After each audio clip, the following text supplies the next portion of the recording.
देखिए, बिहार के अलग अलग हिस्सों से जो आपके माध्यम से खबरें आ रही हैं हिंसा की, मुझे लगता है सबसे पहले तो ये बहुत ही चिंताजनक है। हम सभी लोगों से अपील करते हैं कि इसमें शांति बनाए रखें, शांति और अमन बनाए रखना चाहिए। परंतु जो तस्वीरें और जो खबरें सामने आ रही है वो जंगल राज की वापसी का भी प्रमाण है, और किस प्रकार से आदरणीय नीतीश कुमार जी इस प्रकार से आज असक्षम हो गए हैं और तुष्टीकरण की राजनीति में इस प्रकार से उनकी सरकार असक्षम हो गई है कि ऐसी सुनियोजित ढंग से की गई हिंसा को रोक नहीं पा रहे हैं, उनके नाक के नीचे हो रही है। और ऐसी घटना होने के बाद इस पर कठोरतम कार्रवाई करने के बदले आज उन पर ऐसा दबाव है कि वो आके ऐसे तत्वों का बचाव भी कर रहे हैं। मैं तो कहूँगा कि ये दुर्भाग्यपूर्ण है कि जब जब आरजेडी आती है, जंगल राज और दंगा राज साथ में लेकर आती है। बंगाल में टीएमसी, तानाशाही माइंडसेट एंड कल्चर की सरकार है। तानाशाही माइंडसेट एंड कल्चर ने अपना तब भी प्रमाण दिया था जब पोस्ट पोल वायलेंस हुआ था, जिसके विषय में हाई कोर्ट ने कहा था कि रूल ऑफ लॉ नहीं, लॉ ऑफ द रूलर है। यह टीएमसी मानसिकता, तानाशाही माइंडसेट एंड कल्चर की मानसिकता ने तब भी प्रमाण दिया था जब 100 से अधिक राष्ट्रवादी विचारधारा रखने वाले कार्यकर्ताओं को निर्मम तरीके से मार दिया गया था, क्योंकि वो एक राष्ट्रवादी विचारधारा रखते हैं। यह टीएमसी मानसिकता ने तब भी अपना परिचय दिया था जब जय श्री राम बोलते हैं तो कुछ लोगों को गिरफ्तार कर दिया जाता है।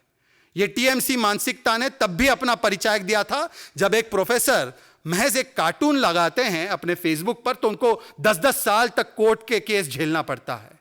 यह टीएमसी की मानसिकता तब भी देखनी पड़ी जब पंचायती चुनाव होते हैं और एक भी चुनाव बिना हिंसा के नहीं हो पाता।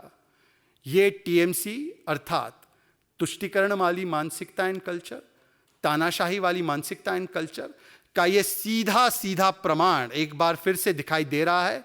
हम घोर निंदा करते हैं इस प्रकार के इंस्टीट्यूशनलाइजेशन ऑफ पॉलिटिकल वायलेंस की। एक समय था कि पॉलिटिकल वायलेंस कुछ इंस्टीट्यूशंस करते थे, आज समय है Mamata Banerjee has transmutated into a worst and more virulent form of the left government. हमने 34 वर्ष लेफ्ट गवर्नमेंट का तो हिंसात्मक, क्रूर, आयन रेड हैंड तो देखा ही था, पर जिसकी विपक्ष में ममता बनर्जी आई थी, आज उसी violence of politics and political violence का सबसे क्रूर चेहरा यह टीएमसी सरकार बन चुकी है। और इंस्टीट्यूशनलाइजेशन ऑफ पॉलिटिकल वायलेंस का एक अगर प्रमाण देखना है तो वो आज फिर से सामने निकल कर आया है। मुझे उम्मीद है कि इस मामले में, स्पेसिफिक मामले में, वहाँ की सरकार अब कुछ घंटों बाद आकर ये ना कह दे कि ये सुसाइड का मामला था, या कह दे कि ये झगड़े का मामला था, या ऐसा कोई स्टैंड ले ले जिससे कि जो मृतक है, मृत्यु जिसकी हुई है, उसी पर वो दोष डाल दे। ऐसा भी हमने कई सैकड़ों केसेस में देखा है कि प्री प्लान तरीके से, प्री कंसीव्ड माइंडसेट के साथ जो व्यक्ति जिसके साथ कुछ व्यथित होता है उसी पर दोष डालने का काम भी ये टीएमसी सरकार करती है। जो पहला पार्ट है कि आम आदमी पार्टी आज इनके साथ खड़ी हैं, तो ये तो भ्रष्टाचार का है भाईचारा। अरविंद बोले राहुल को, तू लगे मुझे प्यारा।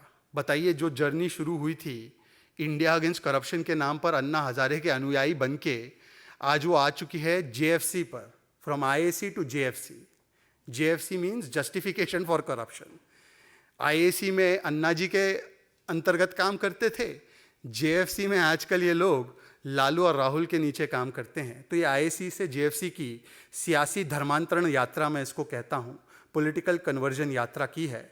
अब आपका जो दूसरा हिस्सा है, मैं तो स्वागत करता हूँ कि चलिए देर से ही सही कांग्रेस पार्टी ने देश की न्याय प्रणाली और न्याय व्यवस्था में आस्था जताने का काम और किया है, और उन्होंने अब सूरत की कोर्ट में आस्था जताते हुए अपील फाइल करने की, जैसे आपने बताया खबरें आ रही है, ये निर्णय किया है।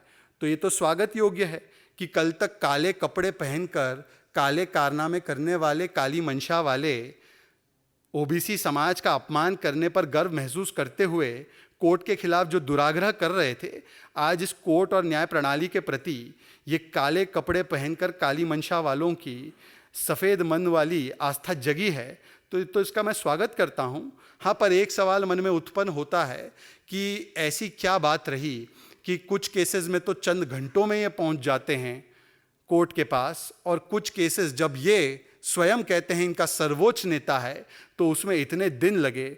और आज तो केवल कोर्ट के पास नहीं पहुंचना चाहिए, इनको तो जनता के पास पहुंचना चाहिए, माफ़ी मांगनी चाहिए कि इन्होंने कोर्ट और न्याय प्रणाली का अपमान किया। इनको तो ओबीसी समाज के पास पहुंचना चाहिए और ओबीसी समाज के सामने जाकर नाक रगड़कर माफ़ी मांगनी चाहिए कि एक व्यक्ति विरोध में, एक पार्टी विरोध में इन्होंने इस देश के संपूर्ण ओबीसी समाज का अपमान किया और आज भी उस पर ये गर्व मनाते हैं। तो मुझे लगता है सिर्फ याचिका कोर्ट में नहीं, क्षमा याचिका ओबीसी समाज के सामने भी होनी चाहिए। मुझे लगता है कि उद्धव ठाकरे जी के बिलेटेड रिस्पॉन्स के बाद कांग्रेस पार्टी का महाराष्ट्र में एक और सहयोगी अगर इस प्रकार का करारा तमाचा राहुल गांधी के दिए गए तर्कहीन अपरिपक्व बयानों पर देता है तो इसको बड़े गंभीरता से हमें लेना चाहिए। स्वतंत्र वीर सावरकर जी को ग्रेटेस्ट सन ऑफ इंडिया स्वर्गीय इंदिरा गांधी जी ने पत्र में कहा था, remarkable son of India. Postage stamp जारी किया था और जहाँ तक मेरी जानकारी है उन्होंने अपने स्वयं के कोष से भी उनके फाउंडेशन और उनके लिए पैसे दिए थे। नरसिम्हा राव जी जो कांग्रेस के प्रधानमंत्री रहे हैं, हालांकि ये मानते तो नहीं है इतना, उन्होंने भी स्वर्ण अक्षरों में स्वतंत्रवीर सावरकर जी की भूरी भूरी प्रशंसा की थी। महाराष्ट्र के सबसे बड़े नेताओं में से एक हमारे यशवंतराव चव्हाण जी ने भी बहुत सुंदर अक्षरों में स्वतंत्रवीर सावरकर जी, यहाँ तक कि वामपंथी विचारधारा रखने वाले लोगों ने भी वीर सावरकर जी के विषय में भूरी भूरी प्रशंसा करने का काम किया था। कांग्रेस में, क्योंकि मैं खुद महाराष्ट्र से आता हूँ, हमारी टेक्स्ट बुक में, एसएससी की जो टेक्स्ट बुक में सावरकर जी को केवल सावरकर नहीं कहा जाता, वीर सावरकर कहा जाता है। ये वीर का जो ऑनरिफिक है ये महाराष्ट्र स्टेट बोर्ड ने जब कांग्रेस की सरकार थी उन्होंने लगाया। आज शरद पवार जी का वक्तव्य राहुल जी के अपरिपक्व ज्ञान पर एक करारा तमाचा है कि क्या तुमने अपनी दादी को, तुमने यशवंतराव चव्हाण जी के बयानों को, तुमने नरसिम्हा राव जी के बयानों को, तुमने अपनी कांग्रेस सरकार के इस स्टैंड को कूड़े के डिब्बे में डाला है। तो मुझे लगता है कि अब इसी से ज्ञान प्राप्त करके सावरकर जी के विषय में जो अपमानजनक टिप्पणियां की है उसके लिए राहुल गांधी को भी और पूरी कांग्रेस पार्टी को तो माफ़ी मांगनी ही चाहिए। पर मेरा सवाल उद्धव जी से है।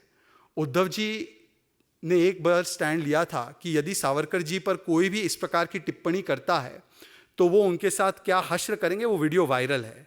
उन्होंने बड़ा आक्रामक बयान दिया था। उद्धव जी, ऐसी क्या मजबूरी है कि जो एक समय पर हिंदुत्व का शेर था वो आज वोट बैंक की भीगी बिल्ली बन चुका है।